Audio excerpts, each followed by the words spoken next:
Hello అండి, అందరికీ నమస్కారం. వాయిస్ ఆఫ్ హర్షిని ఛానల్కు స్వాగతం.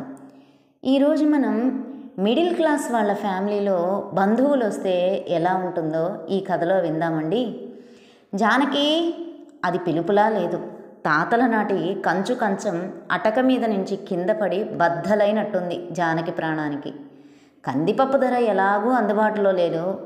ఈ పప్పు డబ్బా కూడా నాకు అందకుండా పోవాలా అనుకుంటూ పై అలమరాలో ఉన్న డబ్బా కోసం కాలి మునివేళ్ల మీద నిల్చొని చేతివేళ్లతో నెమ్మదిగా పప్పు డబ్బాని జరుపుకొస్తున్న జానకి అదే పిలుపు మరోమారు అంతే ఉధృతంతో వినపడడంతో తన ప్రయత్నానికి స్వస్తి చెప్పి ముందు గదిలోకి పరుగులాంటి నడకతో వెళ్ళింది.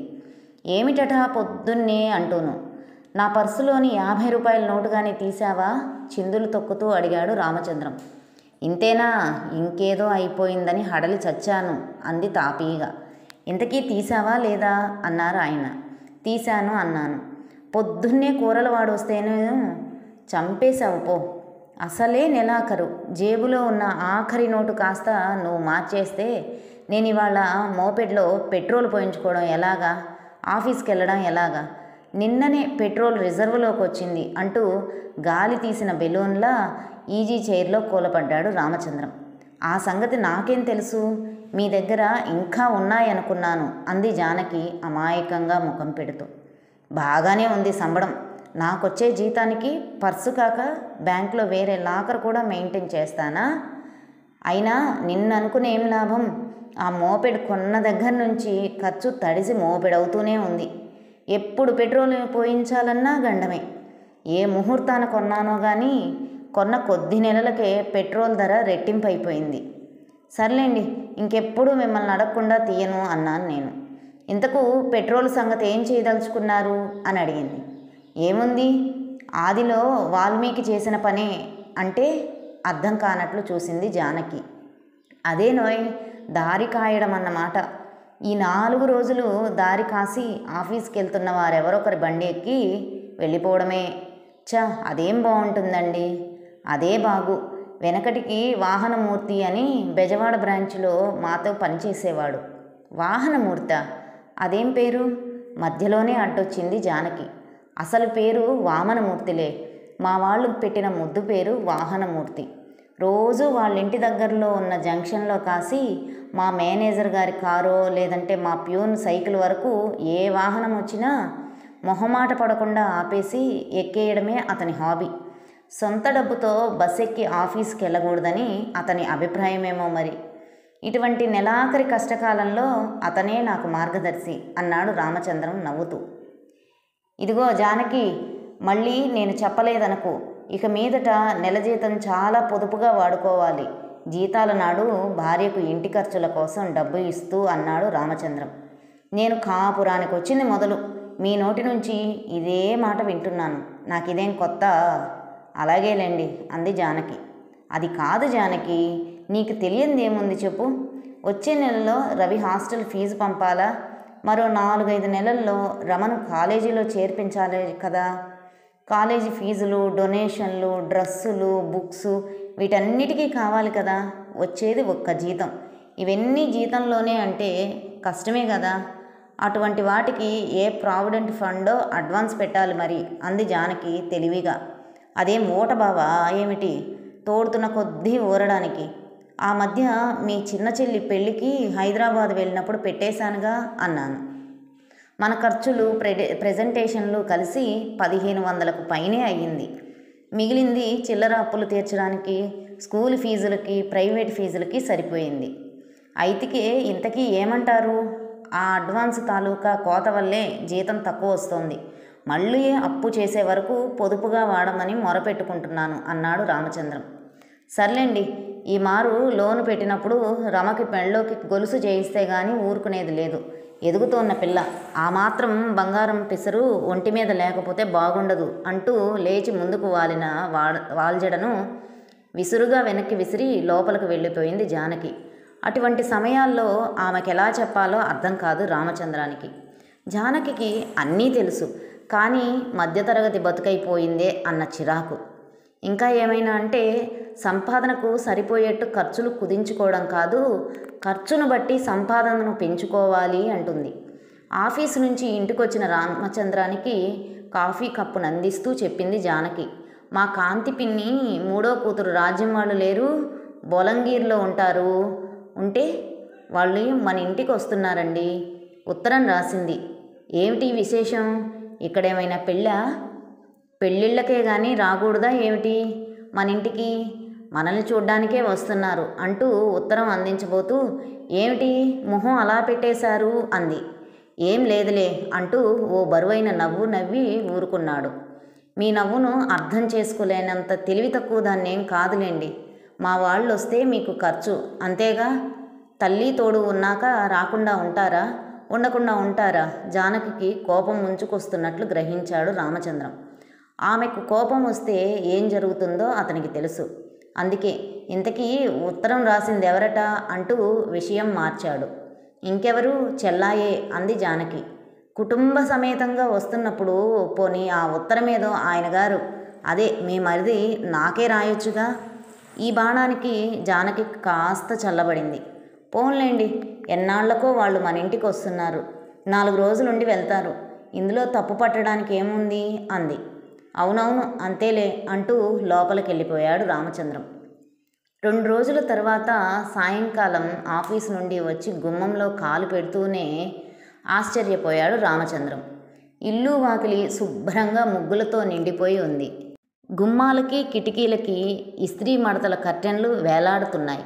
డ్రాయింగ్ రూమ్ అనబడే ముందు గదిలో మేజా బల్ల మీద అందంగా ఫ్లవర్ వాజ్లో పువ్వులు అలంకరించి ఉన్నాయి. విషయం అర్థమైంది. ఎవరు సర్దారో కానీ ఇల్లు చాలా చక్కగా నీటుగా సర్దాడు అన్నాడు జానకి చేతిలోని కాఫీ కప్పు అందుకుంటూ. బాగానే ఉంది, మన ఇల్లు ఇంకెవరో ఎందుకు సర్దుతారు, నేనే సర్దాను అంది జానకి మెప్పుకోలుకు ఆనందపడిపోతూ. 3 నెలల తర్వాత ఇవాళ ఊరంతా కూడా శుభ్రం చేశారు సుమి. రోడ్లంతా అద్దంలా తుడిచి చెత్తంతా లారీల్లో తీసుకుపోయారు. మనలో వాడే, మనం ఎన్నుకున్న వాడే అయినా పై ఊరి నుంచి వస్తున్నాడుగా, ఆ మంత్రి పుంగవుడి కోసం ఆ షోకంతా. ఇంతమంది ఉన్నా మనకు మాత్రం ఆ శుచి శుభ్రత అక్కర్లేదు అన్నాడు రామచంద్రం. జానకికేదో లీలగా అర్థమైంది. ఆ నెపం మీదేం నన్ను ఎగతాళి చేయనక్కర్లేదు. రోజు మనం ఎలా ఉంటున్నా కొత్త వాళ్ళు వస్తుంటే ఇల్లు వాకిలి సర్దుకోకపోతే ఏం బాగుంటుంది అంటూ కోపంతో చెంపలు ఎర్రబారుతుండగా వంటింట్లోకి వెళ్ళిపోయింది. విషయం చెప్పాను, ఆ మాత్రం దానికే కోపం వచ్చేస్తే ఎలా? ఇంతకీ మీ వాళ్ళు ఎప్పుడు వస్తున్నారంటావు అంటూ వంటింట్లోకి నడిచాడు. ఎప్పుడో ఏమిటి, రేపేగా అంది జానకి కాస్త తగ్గి. వంటిల్లంతా తెప్పించిన కిరాణా సామాన్ల పొట్లాలతో నిండి ఉంది. రామచంద్రం ఏదో అనబోయి ఊరుకుని యువతలకు వచ్చేశాడు. రాత్రి భోజనం అయ్యాక పక్క దులుపుతూ ఏదో గుర్తుకు వచ్చిన దానిలా అన్నట్లు, మీరు ఓ 2 రోజులైనా సెలవు పెట్టాలండి అంది. ఎందుకు? అప్పడాలు కానీ వత్తాలా? ఏం కాదు, వాళ్ళు ఈ ప్రాంతం ఎప్పుడూ రాలేదు కదా, ఇక్కడ ఈ చుట్టుపక్కల చూడాల్సినవి చూపించొద్దు అన్నది. ఒకరోజు సింహాచలం కూడా వెళ్ళాలని రాసిందండి. ఇకనేం ముందుగానే అన్నీ ఫిక్స్ చేసుకొని మరీ వస్తున్నారన్నమాట. మంచిదే. ఒక సింహాచలమే ఏమిటి, Sagaradurga, Kailasagiri, port, fish yard, beach, Bheemili ఇవన్నీ కూడా చూడొద్దు. ఇంతకీ సెలవు పెడతారా? అది మాత్రం నా చేతిలో లేదు జానకి. అవతల మా జోనల్ మేనేజర్ క్యాంపు కూడా ఉంది అన్నాడు. ఏమో, నాకు అవేం తెలియవు. మీరు సెలవు పెట్టాల్సిందే, చూద్దాంలే అన్నాడు రామచంద్రం. మరుసటి రోజు 2 సూట్ కేసులు 2 ఎయిర్ బ్యాగ్లతో ఆటో దిగారు రాజ్యం, సుందర్రావు. సరిగ్గా ఆ సమయంలో వీధి గుమ్మంలోనే కూర్చొని ఉన్నారు జానకి, రామచంద్రం. రండి రండి, రావే రాజ్యం అంటూ సాదరంగా వాళ్ళిద్దరినీ ఆహ్వానించింది జానకి. ఆమె ఆనందానికి అంతులేదు. ఇన్నాళ్లకి మా చెల్లాయిని మా ఇంటికి తీసుకొచ్చారు మరిదిగారు అంది సుందర్రావుతో. అతను నవ్వి ఊరుకున్నాడు కానీ మాట్లాడలేదు. వీడేనేమిటే నీ సుపుత్రుడు? 3వ నెలలో అనుకుంటా వీడిని చూశాను. ఇప్పుడు 3 ఏళ్లుండవు అంది జానకి రాజ్యం పక్కనే బాలవీరుడిలా నిల్చొని ఇల్లంతా కళ్ళతోనే అంచనా వేస్తున్న రాజ్యం కొడుకును చూసి. అవును, 3 వెళ్ళాయి, ఇప్పుడు 4 నడుస్తోంది అంది రాజ్యం. ఇకనేం బళ్ళోకెళ్ళే వయసు వచ్చేసిందన్నమాట. ఏం బడో ఏం చదువో, చిన్న క్లాసులకు కూడా వేలకు వేలు ఫీజులు పోయాల్సి వస్తుంది. ఏబిసిడి అనే 4 అక్షరాలు వచ్చేసరికి 4000 అయిపోతుంది అంది రాజ్యం. నయమే, బిఈ అనే 2 అక్షరాలు సంపాదించడానికి 2 లక్షలు అయిపోతుంది మరి అన్నాడు రామచంద్రం. బావగారు మంచి జోకే వేశారు అంటూ నవ్వి, ఇంతకీ నీ పిల్లలేరే అక్క అని అడిగింది రాజ్యం. సెలవులకి వాళ్ళ తాతగారు వచ్చి తీసుకెళ్లారు చెప్పింది జానకి. 2 రోజుల తర్వాత ఇల్లంతా ఇంత నిశ్శబ్దంగా ఉంది, కొంపదీసి మీ చుట్టాలు కానీ వెళ్ళిపోయారేమిటి జానకి అన్నాడు రామచంద్రం ఆఫీస్ నుంచి వస్తూనే. జానకి మొహం చిన్నబుచ్చుకొని, బాగుంది, అప్పుడే 2 రోజులేగా అయ్యింది, అయినా చుట్టాలేమిటి చుట్టాలు, అది నా చెల్లెలు, అలా బీచ్కి వెళ్ళొస్తామని వెళ్ళారు అంటూ కాఫీ అందించి, ఇదయ్యాక మీరు నాకు పని చేసి పెట్టాలి అంది శాంతంగా. ఏమిటో అది, పచ్చడి కానీ రుబ్బి పెట్టాలా? అది కాదండి, మా రాజ్యం కొడుక్కి పాలు తాగేటప్పుడు బిస్కెట్లు పాలల్లో ముంచుకు తినే అలవాటు ఉందిట. అవి లేవని వాడు పాలు ముట్టుకోవడం లేదు. వాడు బడవకాన ఓ 4 బిస్కెట్ల ప్యాకెట్లు తెచ్చి పడేశారంటే. ముందు కంగు తిన్నాడు రామచంద్రం. ఆ వెంటనే నిలదొక్కుని, ఎందుకు తేను, మా చక్కగా కొని తెస్తాను, ఇంకా ఏం కావాలో అన్నీ చెప్పు ఒకేసారి అన్నాడు కాస్త వ్యంగ్యాన్ని మాటల్లో కలిపి. పడుకోబోయే ముందు ఏదైనా పండు తిని పడుకోవడం అలవాటు చేసిందది. ఓ డజను అరటిపళ్ళలో కమలాలో తెచ్చేశారంటే ఓ 4 రోజులుంటాయి. మనం ఎలాగూ యాపిల్స్ కొనివ్వలేం కదా. అవునవును, పళ్ళు తినడం వాడి ఆరోగ్యానికి మంచిదే. అన్నట్లు మీ చెల్లెలి మొగుడు ఏ బ్రాండ్ సిగరెట్లు కాలుస్తాడంటావు? వ్యంగ్యంలో కాస్త హేళన కూడా మిలాయించాడు రామచంద్రం. ఛా, అతను ఇంట్లో సిగరెట్లు కాల్చడండి, ఎప్పుడైనా బుద్ధి పుడితే 1, 6 పైకి పోయి కాల్చుకొస్తాడట అంది జానకి మామూలు ధోరణిలోనే. బతికించావు అంటూ లేచి చెప్పుల స్టాండ్ దగ్గరకు నడిచాడు రామచంద్రం. అక్కడ అతనికి కావలసినవి కనిపించలేదు. అవును, నా చెప్పులేవి గావుకేక పెట్టాడు. ఇప్పుడు ఆ చెప్పులు ఎందుకు, బూట్లు వేసుకొని వెళ్దురు అంది జానకి లోపల నుంచి. ఇప్పుడేగా బూట్లలో నుంచి పాదాలు బయటికి తీశాను, ఇంతకీ నా చెప్పులు ఏమైపోయాయో చెప్పవేం? కొంపదీసి ఏ కుక్కైనా ఎత్తుకెళ్ళిందేమిటి అన్నాడు. కుక్క కాదు, నక్క కాదు, చెల్లెలి మొగుడు వేసుకెళ్ళాడు. అతను చెప్పేదో తెగిందట అంది జానకి నెమ్మదిగా. అందుకని నా కొత్త చెప్పులు వేసుకుని బీచ్కి వెళ్తాడా? రామచంద్రానికి కోపం తారాస్థాయిలో వచ్చేసింది. నోరు తెరిచి అడిగితే ఎలా కాదనగలను చెప్పండి? అప్పటికీ మా రాజ్యం మొహమాట పడుతూనే అడిగింది. జానకి మొహం చూసి మరేం మాట్లాడలేకపోయాడు రామచంద్రం. బాత్రూమ్ వేసుకునే చెప్పులు వేసుకుని నడిచాడు. వడ్డించేశాను, వచ్చేయండి. వంటింట్లో నుంచి జానకి కేక వేసింది. అప్పటికే సుందర్రావు రాజ్యం వంటింట్లోకి చేరినట్లుగా గ్రహించాడు రామచంద్రం. చదువుతున్న పుస్తకం అక్కడ పడేసి బట్టలు మార్చుకుని లుంగీ చుట్టుకుంటూ ఉండగా వీధి గుమ్మంలో అలికిడైంది. ఎదురింటి రంగారావు గారు. అరక్షణంలోనే అంతా గ్రహించేసి, భోజనానికి లేస్తున్నట్టున్నారు, కానివ్వండి, తర్వాత వస్తా అంటూ లోపలికి చూసి, ఎవరో చుట్టాలు వచ్చినట్లున్నారు అడిగాడు ఆయన. ఈలోగా లోపల నుంచి జానకి రానే వచ్చింది. మా పిన్ని కూతురు వాళ్ళు వచ్చారండి అంది నవ్వు ముఖంతో. అలాగా, సంతోషం, మీరు భోజనానికి వెళ్ళండి, నేను కాసేపు కూర్చుంటాను అంటూ గదిలోకి చొరవగా వచ్చాడు. ముందు గదిలో బుద్ధిగా మఠం వేసుకొని టీవీ చూస్తున్న రాజ్యం కొడుకు అతని కళ్ళబడ్డాడు. ఈ అబ్బాయి ఎవరు, మీ వాళ్ళ అబ్బాయా అని అడిగాడు జానకి వంక చూసి. అవునండి, బాపుగారి బుడుగులా ఉన్నాడు అంటూ వాడి పక్కనే బైఠాయించి, ఏం పేరు నాయనా నీది అని అడిగాడు. వాడు ఏం మాట్లాడలేదు, కనీసం తల తిప్పైనా చూడలేదు. చెప్పు నాయనా, నీకేదైనా పేరుందా అని అడుగుతున్నారు అన్నాడు రామచంద్రం. వాడు టీవీ చూస్తున్నప్పుడు బ్రహ్మదేవుడు వచ్చినా మాట్లాడు అంది జానకి. ఓహో, అదా సంగతి, మంచిదే. ఇంతకీ ఆ కుర్రాడి చేతిలో ఆ రాయేమిటి అడిగాడు రంగారావు. దాని గురించి మాత్రం అడక్కండి అన్నాడు రామచంద్రం. పని ఉన్నదానిలా లోపలికి వెళ్ళిపోయింది జానకి. ఏమో, ఏదైనా రహస్యమా? మా టీవీ 4 రోజులు ఉండాలంటే రహస్యమే మరి. అదేమిటండి అన్నట్లు చూశాడు రంగారావు. ఆ అబ్బాయి టీవీ చూస్తున్నప్పుడు ఆ టీవీ ఆపేసినా, వాడి గురించి మాట్లాడినా ఆ రాయి లేదు, దాన్ని ఉచ్చుకుని కొట్టేస్తాడా ఏమిటి? మనిషిని కాదు, ఆ టీవీని బద్దలు కొట్టేస్తాడు అన్నాడు రామచంద్రం. రంగారావు గుండెల మీద చేయి వేసుకుని వెనక్కి వాలి, హారి వీడి బండబడా, కష్టమే అన్నాడు. కష్టమే అని నెమ్మదిగా అంటారేమిటి? కీమని దూరదర్శన్ కేంద్రం ఓపెన్ అయిన దగ్గర నుంచి బుస్సుమని ప్రసారాలు అయిపోయే వరకు, లేదా వాడికి నిద్ర వచ్చే వరకు ఆ టీవీ అలా ఆన్ చేసి ఉండాల్సిందే అన్నాడు రామచంద్రం గొంతు తగ్గించి. ఎలా భరిస్తున్నారండి బాబు ఈ పిల్ల రాక్షసుణ్ణి అంటూ లేచి, ఈ వారం వీక్లీ మారిచ్చారంటే సీరియల్ చదివిచ్చేస్తాను అన్నాడు రంగారావు. సాయంకాలమే వచ్చింది, ఇంకా చూడలేదు, అయినా తీసుకెళ్ళండి అంటూ వీక్లీ అతని చేతికిచ్చి వీధి తలుపు వేశాడు రామచంద్రం. క్రమంగా సాయంకాలాలు ఆఫీస్ నుండి త్వరగా రావడం మానుకున్నాడు రామచంద్రం. పార్కుకో, ఎగ్జిబిషన్కో, బీచ్కో ఇలా ఎక్కడికో అక్కడికి తీసుకెళ్ళమని రోజు ప్రపోజల్ ఉంటుంది. మరి నెమ్మదిగా 7 గంటలకు ఇల్లు చేరిన రామచంద్రానికి ఆ రోజు ఇల్లంతా నిశ్శబ్దంగా అనిపించింది.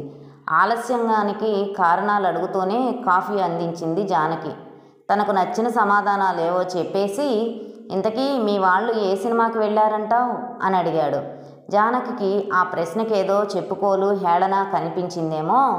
మా రాజ్యానికి లేదు కానీ అతనికి సినిమా పిచ్చి ఎక్కువే అంది. అవునవును, మన బంగారం ఎప్పుడూ మంచిదే. అది కాదులేండి, అతను కాస్త జల్సారాయుడే, పైగా పట్నం వచ్చాడు, పెళ్ళాన్ని ఆ మాత్రం బయట తిప్పకపోతే బాగుండదని. అవునవును, ఎందుకు బాగుంటుంది, బాగు ఓగు బాగా తెలిసినవాడు కదా. సినిమా చూడాలని అతగాడు ప్రపోజల్ పెట్టినాడు, ఖర్చు మనమే భరించాలి, మనం తీసుకెళ్ళినప్పుడు మనమే భరించాలి, వాళ్ళు అనుకున్నప్పుడు మాత్రం వాళ్ళొక్కళ్ళే చూసి వచ్చేస్తారు అన్నాడు రామచంద్రం ఈ మధ్య జరిగిన సంఘటనలు గుర్తు తెచ్చుకొని. పోనిద్దరు ఏదో కుర్రతనం, ఖర్చు మనిషే కానీ డబ్బు చూసుకునే మనిషిలా కనిపించడు అన్నట్లు ఇవాళో రేపో వెళ్ళిపోతాడట. ఏమిటి, అతనొక్కడే? మరి రాజ్యం? ఆశ్చర్యంగా అడిగాడు. ఆఫీస్ పని మీద ఏదో ఊరు వెళ్ళాలటండి, తిరిగొచ్చి తీసుకెళ్తాడట అంటూ గొంతు స్థాయి తగ్గించి, మీరు చిన్న సాయం చేయాలిట అంది. ఏమిటన్నట్లు చూశాడు రామచంద్రం.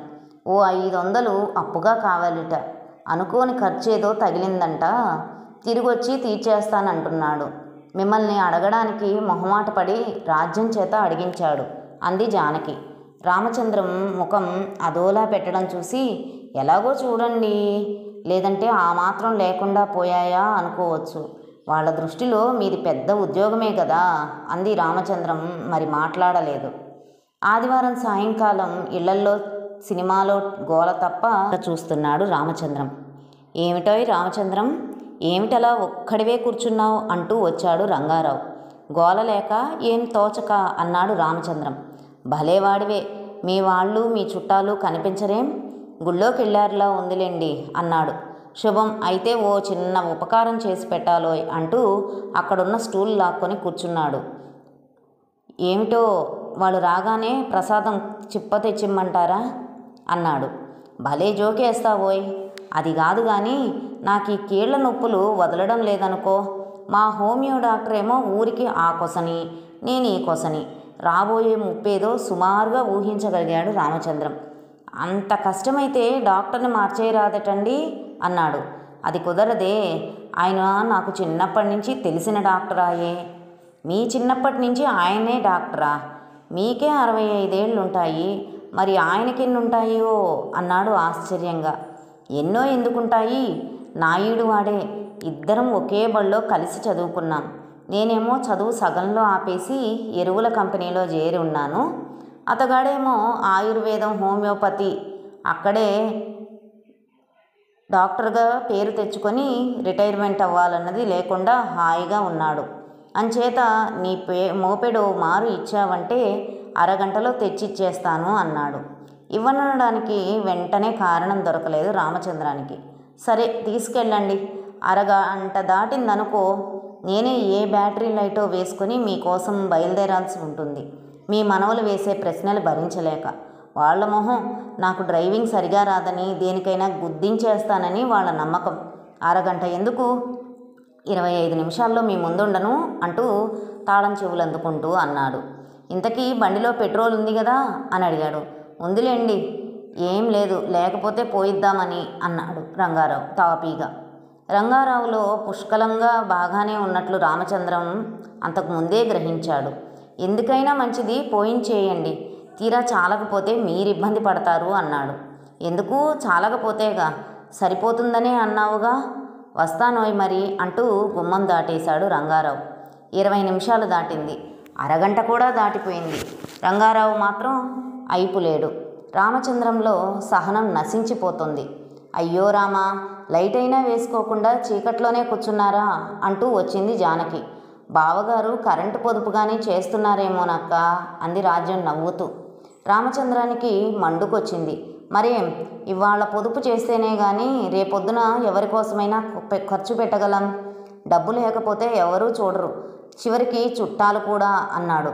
నువ్వెళ్ళు రాజ్యం, పిల్లాడు ఆకలి అంటున్నాడు, వాడికి అన్నం పెట్టే, నేను కాసేపు కూర్చొని వస్తాను అంటూ సర్ది చెప్పి, ఇల్లు చీకటిగా ఉండి వీధి గుమ్మంలో మీ వాహనం కనిపించకపోతేనూ ఎక్కడికైనా వెళ్ళారేమో అనుకున్నా సుమండి అంది జానకి. వెళ్ళిపోవాల్సిన వాడినే, నాకు ఆ ఛాన్స్ దక్కనీయలేదు ఆ ఎరువుల రంగారావు. ఏమిటి, మళ్ళీ ఆయనకు బండి ఇచ్చారా? పోయినసారి యాక్సిడెంట్ చేసుకొని తీసుకొస్తే ఖర్చు తడిసి మోపెడైంది. మళ్ళీ మరోమారు ఇవ్వనని ఒట్టేసుకున్నారుగా. తెల్లారు లేచి ఆయన ఏదో ఒకటి అడుగుతూనే ఉంటాడు. ఎన్నని లేవని చెప్పడం? ఓట్లు తీసి గట్ల మీద ఎందుకు ఎరువు అడుగుతారో తెలుసా? పెట్టేట్లు చేస్తాడు. ఇంతకీ ఆయన ప్రతి వస్తువు ఎందుకని? ఆయన గారు ఎరువుల కంపెనీలో పనిచేసి రిటైర్ అయ్యాడుగా. బాగానే ఉంది. ఎరువుల కంపెనీ అంటే వస్తువులు ఎరువు తెచ్చే కంపెనీ కాదు, ఫెర్టిలైజర్ కంపెనీ.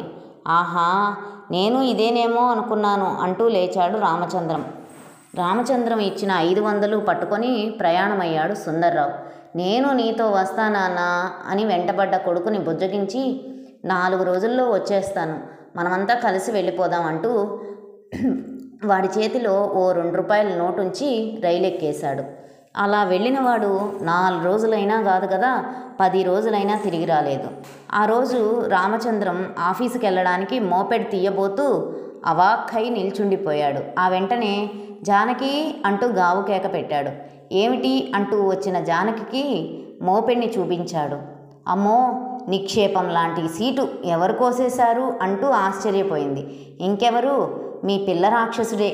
నిన్న నేను బయటకు తీసుకువెళ్తున్నప్పుడు తీసుకెళ్ళమని పేచీ పెట్టాడు కదా, తీసుకెళ్ళలేదని నా వైపు ఎలా చూశాడో తెలుసా?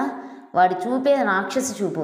అదేదో ఇంగ్లీష్ సినిమాలో చూపించినట్లు వాడు గట్టిగా చూస్తేనే వస్తువులు నాశనం అయిపోతాయి అన్నాడు రామచంద్రం కోపంగా. అంతవరకు కిటికీలో కూర్చొని అలారం టైం పీస్ గంట ఎక్కడుందో విప్పు చూసే ప్రయత్నంలో ఉన్న పిల్ల రాక్షసి రామచంద్రం మాటలకి పిల్లిలా కిందికి దూకి లోపలికి పోయాడు. ఊరుకోండి, మా రాజ్యం వింటే బాగోదు అన్నదే కానీ జానకి అనుమానంగానే ఉంది వాడే ఈ పని చేసుంటాడని. ఉదయం నా రేజర్ సెట్లోని బ్లేడు కనిపించకపోతేనే అనుకున్నాను మన ఇంట్లో ఎప్పుడైనా ఇలా జరిగిందా అంటూ వాచి చూసుకొని పులిని చూసిన వాడిలా పరిగెత్తాడు మోపెడ్తో సహా ఆఫీసుకు. 10 రోజుల తర్వాత పప్పులు బియ్యం అయిపోయాయని తెప్పించమని రామచంద్రానికి చెప్పింది. అప్పుడే అయిపోవడం ఏమిటి? రామచంద్రం ఆశ్చర్యపోయాడు. జానకి కోపం వచ్చింది. అది గ్రహించి, అవును సుందర్రావు వెళ్ళి ఎన్నాళ్ళయిందంటావు టాపిక్ మారుస్తున్నట్లుగా అడిగాడు. జానకి అర్థమైంది. ఏమో, ఇవాళే ఉత్తరం వచ్చింది రాజ్యానికి అతని దగ్గర నుంచి. వాళ్ళ దూరపు బంధువులు ఎవరో పోయారట, అంచేత అతనికి మైలట. అది పోయాక వచ్చి తీసుకెళ్లే ఉద్దేశంలో ఉన్నాడట అంది. మైల దూరపు బంధువులకు ఉండదు కదా అన్నాను. మైల ఆయనకి, ఖర్చు మనకినా అన్నాడు రామచంద్రం వెటకారంగా. ఖర్చు అంటే ఎలా? ఆ మాత్రం తల్లి తోడు రాకుండా ఉంటారా? రావచ్చు, రాకూడదని రావద్దని ఎవరూ అనరు. అవకాశాన్ని బట్టి వారం రోజులో 10 రోజులో ఉండి వెళ్ళొచ్చు. అంతేగాని నెలల తరబడి కుటుంబాలతో వచ్చేసి తెచ్చుకున్న డబ్బంతా జల్సాలు చేసేసి తిన్న ఇంట్లోనే అప్పు చేసి మరీ అయిపు లేకుండా పోతేనే ఇబ్బంది. మనమంతా నెల జీతం మీద ఆధారపడి తినేవారమేని మాత్రం మర్చిపోకూడదు. అయితే ఏమిటంటారు? అలా అని బంధువుల్ని తెంపేసుకుంటారా? కోపం పట్టలేక అడిగింది జానకి. బంధుత్వాన్ని డబ్బు ఇబ్బంది కారణంగా తెంపేసుకుంటే ఈ దేశంలో 3/4 జనాభా ఏ బంధనాలు లేకుండానే ఉండేవారు. నేను చెప్పేది ఏమిటంటే, చుట్టపు చూపుగా వచ్చి వాళ్ళు అభిమానం ఆప్యాయతల్ని ఇచ్చిపుచ్చుకునే ధోరణిలో ఉంటే అందరికీ బాగుంటుంది, మర్యాదలు దక్కుతాయి. వచ్చిన వారి తిండి ఖర్చు మాటలు ఎలా ఉన్నా వాళ్ళ షికార్లు ఖరీదైన అలవాట్లు కూడా భరించాలంటే కష్టమే మరి. రామచంద్రం మాటలకి జవాబు ఇవ్వకుండా వెళ్ళిపోయింది జానకి. అటు తిరిగి పడుకుంది. ఏమై రామచంద్రం, ఇదిగో ఏమిటలా అపరాధిలా తలంచుకొని మరీ వెళ్ళిపోతున్నావు? రంగారావు కేకలకు ఆగి వెనక్కి చూశాడు రామచంద్రం. ఆఫీస్ నుంచేనా నడిచొస్తున్నావు? నీ బండేది? అతడే అడిగాడు. మెకానిక్కి ఇచ్చానులేండి. ఏం రిపేరట? ఏదోలేండి, ఇంట్లో చుట్టాలబ్బాయి ఉన్నాడు కదా, ఏవో తుంటరి పనులు చేస్తుంటాడు క్లుప్తంగానే జవాబిచ్చాడు రామచంద్రం. అబ్బా, ఆ కుర్రాడా? నువ్వేం అనుకోకు కానీ వాడు రాక్షసుడే. నిన్న మీ ఆవిడికి ఓ పెద్ద గండం గడిచింది కదా. రామచంద్రం ఆశ్చర్యంగా అతని వంక చూసి ఏం జరిగింది అన్నాడు. అయ్యో, మీ ఆవిడ చెప్పలేదా? నిన్న మధ్యాహ్నం టిఫిన్ ఏదో చేద్దామని మీ ఆవిడ మిక్సీలో ఏవో మిరపకాయల కోసమో ఉప్పు కోసమో పక్కకు తిరిగిందట. ఇంతలో ఈ రాక్షసి వెదవలేడు, వాడు నెమ్మదిగా వెళ్ళి మీ ఆవిడ అందులో చేయి పెట్టేలోగా బటన్ నొక్కేశాడు. ఇంకేముంది, ప్లగ్ అప్పటికే పెట్టేసి ఉందేమో. మోటారు సర్రమని తిరిగి అందులో వేసినవన్నీ మీ ఆవిడ ముఖం మీదకి తుళ్ళేశాయి. ఒక్క క్షణం ఆలస్యమైతే వేళ్ళు తెగిపోను. భయపడిందేమో. మీ ఆవిడకు వణుకు తగ్గడానికి అరగంట పట్టింది. ఆ సమయంలో చదివేసిన పేపరు ఇచ్చేయడానికి వెళ్ళి నేను అక్కడే ఉన్నాను అన్నాడు రంగారావు. రామచంద్రానికి ఆ పిల్ల రాక్షసి మీద చెప్పలేనంత కోపం వచ్చింది. విషయం తనకి చెప్పనందుకు, అటువంటి వారిని నెత్తిన పెట్టుకుంటున్నందుకు జానకి మీద కూడా అతనికి కోపం వచ్చింది. ఇంతకీ వాళ్ళు ఇంకా ఎన్నాళ్ళు ఉంటారంటావు? అడిగాడు రంగారావు. అది తెలిస్తే ఇకనే వచ్చి అప్పుడే నెల మీద 10 రోజులయ్యింది. ఆయన గారేమో ఆఫీసు పనులంటూ ఉడాయించాడు. అతగాడు వచ్చి తీసుకెళ్లాలట. నాకు మాత్రం ఇదంతా ఓ నాటకంగా కనిపిస్తుందన్నాడు రంగారావు. అవునా? నాటకమైతే మనము ఓ నాటకం ఆడేయడమే. మొహమాట పడితే అప్పుల్లో కూరుకుపోతారయ్యా. అనుభవజ్ఞుణ్ణి అడిగి తెలుసుకోమన్నారు. శ్రేయోభిలాషుని కాబట్టి అడక్కపోయినా చెబుతాను నువ్వు ఒప్పుకుంటే. రామచంద్రం ఆశగా అతని వంక చూశాడు. గురువారం సాయంకాలం రంగం సిద్ధమైంది. ఇదిగో జానకి, బిలాయి నుంచి ఉత్తరం వచ్చిందోయ్. పెద్దన్నయ్య వాళ్ళు రేపు ఆదివారం వస్తున్నారు అన్నాడు రామచంద్రం ఆఫీసు నుంచి వచ్చి బట్టలు మార్చుకుంటూ. ఏమిటో విశేషం అంటూ వచ్చింది జానకి. 2 ఏళ్లలో రిటైర్ అయిపోతున్నాడుగా. లీవ్ ట్రావెల్ కన్సెషన్ మీద కన్యాకుమారి వరకు వెళ్తున్నారు. దారే కదా అని ఆదివారం అంటే రేపొచ్చే ఆదివారమేనా బావగారు అడిగింది రాజ్యం. అవును, మేం కలుసుకొని 10 ఏళ్ళు దాటిపోయింది కదూ జానకి అంటూ భార్య వంక తిరిగి, మొదటిసారి మన ఇంటికి వస్తున్నారు. ఎలాంటి మర్యాదలు చేస్తావో మరి అన్నాడు రామచంద్రం.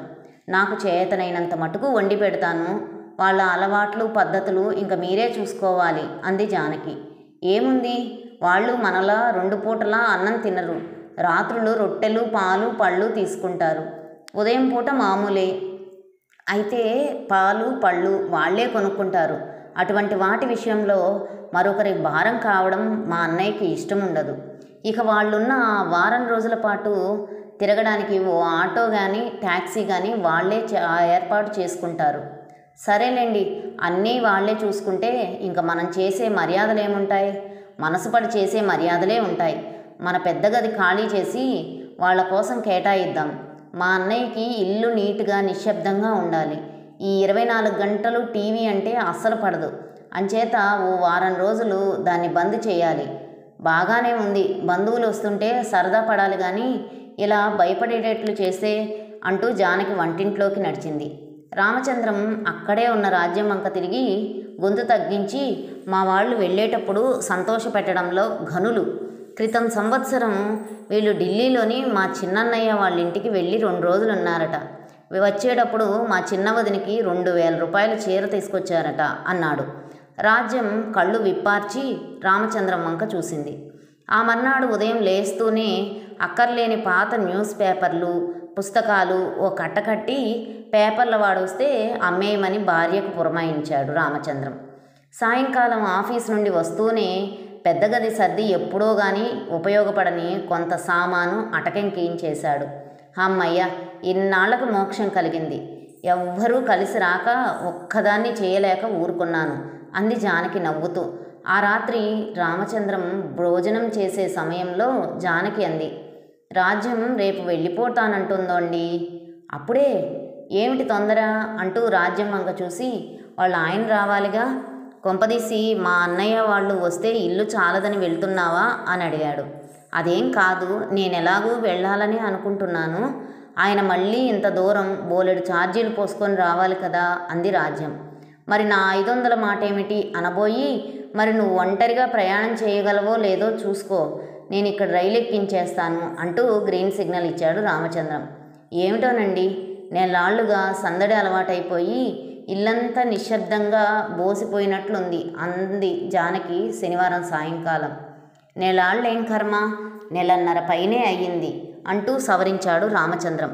మీకన్నీ వేళాకోళమే కానీ ఎవరైనా వాళ్లకు లేక వస్తారేమిటి చుట్టాలింటికి అంది ముఖం మీదకి లేని సీరియస్నెస్ని తెచ్చుకుంటూ.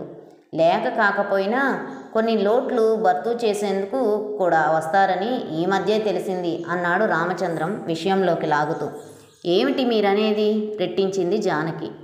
రామచంద్రం బీరువా తెరిచి మడిచి ఉన్న కాగితాన్ని జానకి చేతిలో పెట్టి ఇది చదువు అన్నాడు. అది సుందర్రావు రాజ్యానికి రాసిన ఉత్తరం తాలూకు జిరాక్సు కాపీ. ప్రియమైన రాజ్యానికి, ఈ ఆదివారానికి ఇల్లు విడిచిపెట్టి నెల అవుతుంది. ఈ నెల కిరాణా సామాను తెచ్చుకోలేదు కాబట్టి రేపు ఫస్ట్కి జీతం అందాక పాత బాకీ తీర్చేస్తే షాపువాడు మళ్ళీ సరుకులు ఇస్తాడు. క్రితం నెల మా అత్తయ్య వాళ్ళు మన మీద దండెత్తడం కాదు కానీ మనకి ఈ నెల అజ్ఞాతవాసమే అయ్యింది. మీ అక్కయ్యకు ఏం చెబుతావో ఏమో, మరి వీలు చూసుకొని వచ్చేయి. సుందరం అంటే వీళ్ళు చుట్టపు చూపుగా కాకుండా ఈ నెల 15 రోజులు మన ఇంట్లో గడిపేయడానికి వచ్చారంటారా ఆశ్చర్యపోతూ అంది జానకి. ఏమో మరి, ఉత్తరం మాత్రం నిజం. వారం రోజుల క్రితం అది నా పుస్తకాల గూట్లో పడుంది. బహుశా రాజ్యం కొడికే పడేసి ఉంటాడు. అనుకోకుండా చదివినా ఒక నాటకం చూసినట్లే ఫీల్ అయ్యాను. నీకు కూడా చూపించడానికి జిరాక్స్ తీసి వాళ్ళ ఉత్తరం వాళ్ళ బ్యాగ్లో పడేశాను నెమ్మదిగా చెప్పాడు రామచంద్రం. బొత్తిగా నమ్మలేకుండా ఉన్నాను సుమండి. క్రితం నెల వాళ్ళ చుట్టాలెవరో వచ్చి వాళ్ళని ఇబ్బంది పెట్టారని ఈ నెల మన ఇంట్లో వచ్చి ఇలా చేస్తారా? ఆశ్చర్యం ఏమీ లేదు. రోజులు అలా ఉన్నాయి. బంధువుల మధ్య వ్యాపార సంబంధాలే కానీ రక్త సంబంధాలు ఉండడం లేదు అన్నాడు రామచంద్రం. ఇప్పుడు కూడా మీ అన్నయ్య వాళ్ళు వస్తున్నారనే బయలుదేరింది కానీ లేకుంటే మరో వారమైనా ఉండేదే అంది జానకి. నేను అందుకే మీ వాళ్ళ నాటకానికి నాటకీయంగానే తెరదించేశాను అన్నాడు రామచంద్రం. జానకి లీలగా అర్థమైంది. అంటే మీ అన్నయ్య వాళ్ళు రావడం లేదా? అంతేగా మరి నవ్వేశాడు రామచంద్రం. ఆదివారం ఉదయం తీరిగ్గా అరుగు మీద కూర్చొని జానకి రామచంద్రం న్యూస్ పేపర్ని చెరిసగం పనిచేసుకొని ఎడాపెడా చదివేస్తున్న సమయంలో టెలిగ్రామ్ సార్ అంటూ టెలిగ్రామ్ ఇచ్చి సంతకం తీసుకొని వెళ్ళాడు మెసెంజరు. చదివి నిర్లిప్తంగా జానకి వంక చూశాడు రామచంద్రం. అబద్ధాలాడినా హాని చేసే మాటలు మాట్లాడినా తదాస్తు దేవతలుంటారా వెధవా, అలా అనకూడదు అంటూ చిన్నప్పుడు బామ్మ మొట్టికాయ వేయడం గుర్తొచ్చింది అతనికి. ఎక్కడి నుంచండి టెలిగ్రాము? ఏముంది అందులో అడిగింది జానకి అనుమానంగానే. కలకత్తా నుంచి మా చిన్నమామయ్య కొడుకు అప్పలరాజు సకుటుంబంగా వస్తున్నాడు. పనేదో ఉందిట. గాలి తీసిన బెలూన్లా అయిపోయింది జానకి. విన్నారు కదండి, కథ సమాప్తం. ఈ కథ మీకు నచ్చినట్లయితే లైక్ చేయండి, షేర్ చేయండి, నా ఛానల్ సబ్స్క్రైబ్ చేసుకొని నన్ను ఎంకరేజ్ చేయండి. ఉంటానండి.